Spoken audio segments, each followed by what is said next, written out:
So, as many of you may know, The Amazing Spider-Man was recently taken over by Dan Slott as the sole writer of the series. For anybody that's just catching up, the series ended with issue 700 and became the Superior Spider-Man. And there's a major change to the status quo of the book, which I'm not going to spoil here.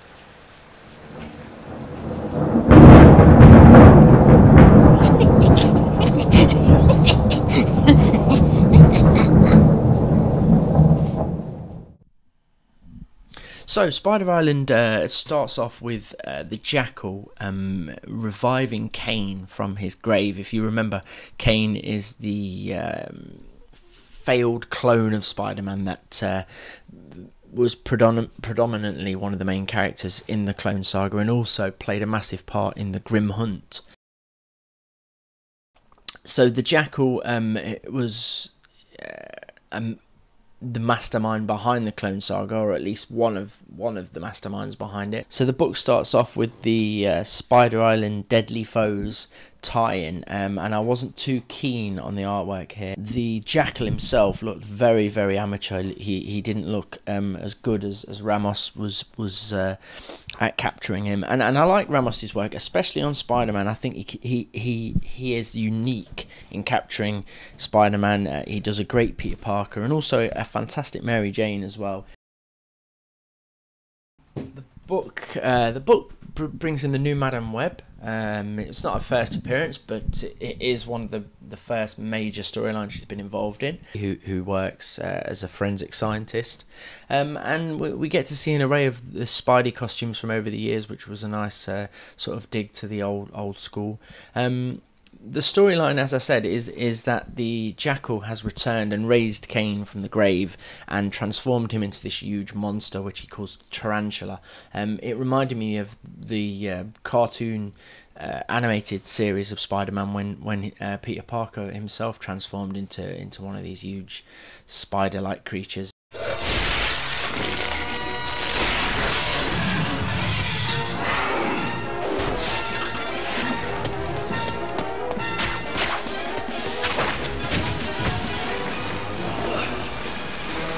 The Jackal also captures Captain America and mutates him into a huge spider creature that they call Spider King. So the Jackal releases these spider-powered New York citizens and quite quickly sort of turns to mayhem.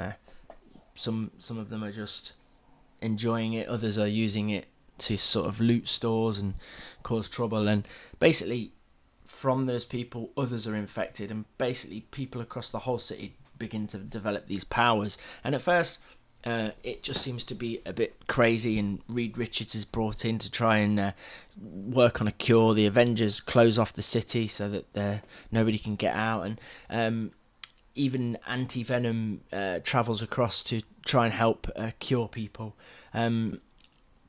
Soon enough the situation turns sour as the infected people then start to mutate into spider creatures, which obviously causes a lot of panic.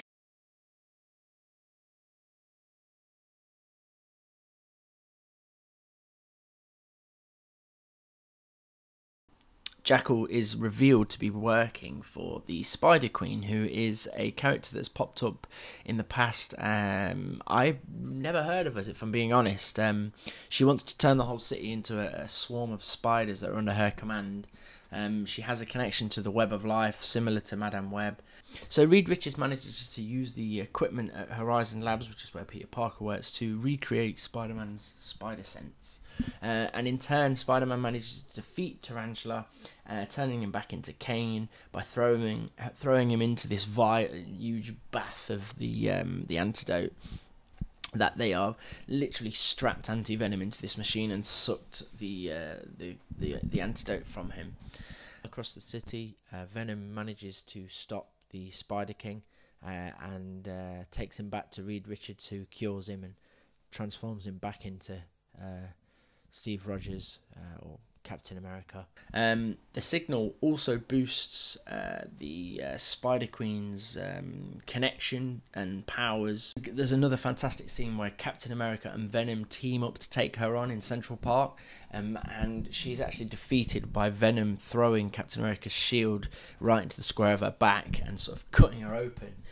But it doesn't actually end there. She actually mutates into this giant spider creature that sort of towers over all the buildings, and the entire Avengers have to take her on, as well as the newly cured Kane, who is wearing Spider-Man's stealth suit so that Sonic's scream is sort of deflected, and she's quite quickly destroyed by the Avengers and Kane.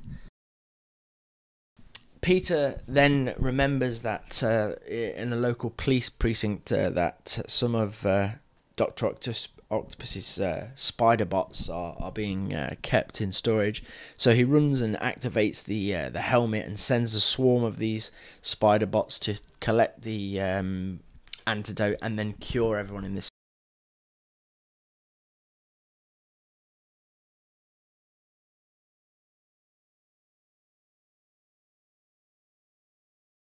Now, this moment using Doc Ock's equipment is a massive hint to what comes later in the book, and you wouldn't see that as an Easter egg. You wouldn't think anything of it. So it's quite well hidden. You can see how deep the planning is that goes into this series.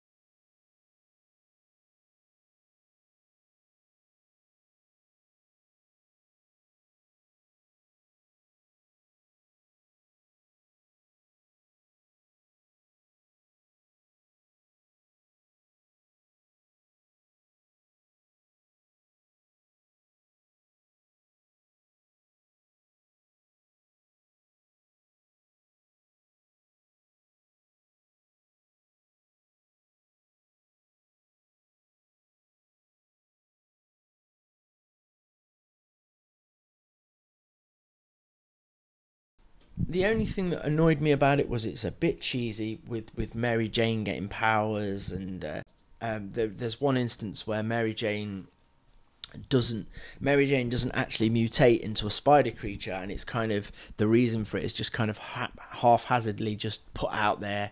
Oh, because I've been around you so much, I'm immune, and that to me was a little bit too easy. Just so that we could see Spider-Man and Mary Jane fighting alongside each other. Now, that might, to some fans, be sort of something they've always wanted to see, but to me, it wasn't. But again, that's not a major thing. I'm just nitpicking, really. The book it's a good read. It's a good story, and it leads on to even better things. So for me, I liked it. This is a good 30 issues away from the end of the Amazing Spider-Man, or at least the beginning of the Superior Spider-Man. So my intention is that I will be collecting the full Dan Slott Amazing Spider-Man run, starting with Big Time.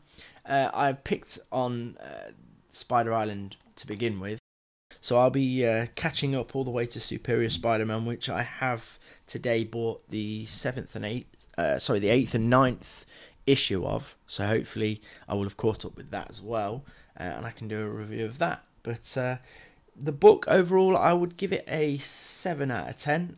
It's definitely worth being part of anybody's collection. So thank you for listening, and goodbye.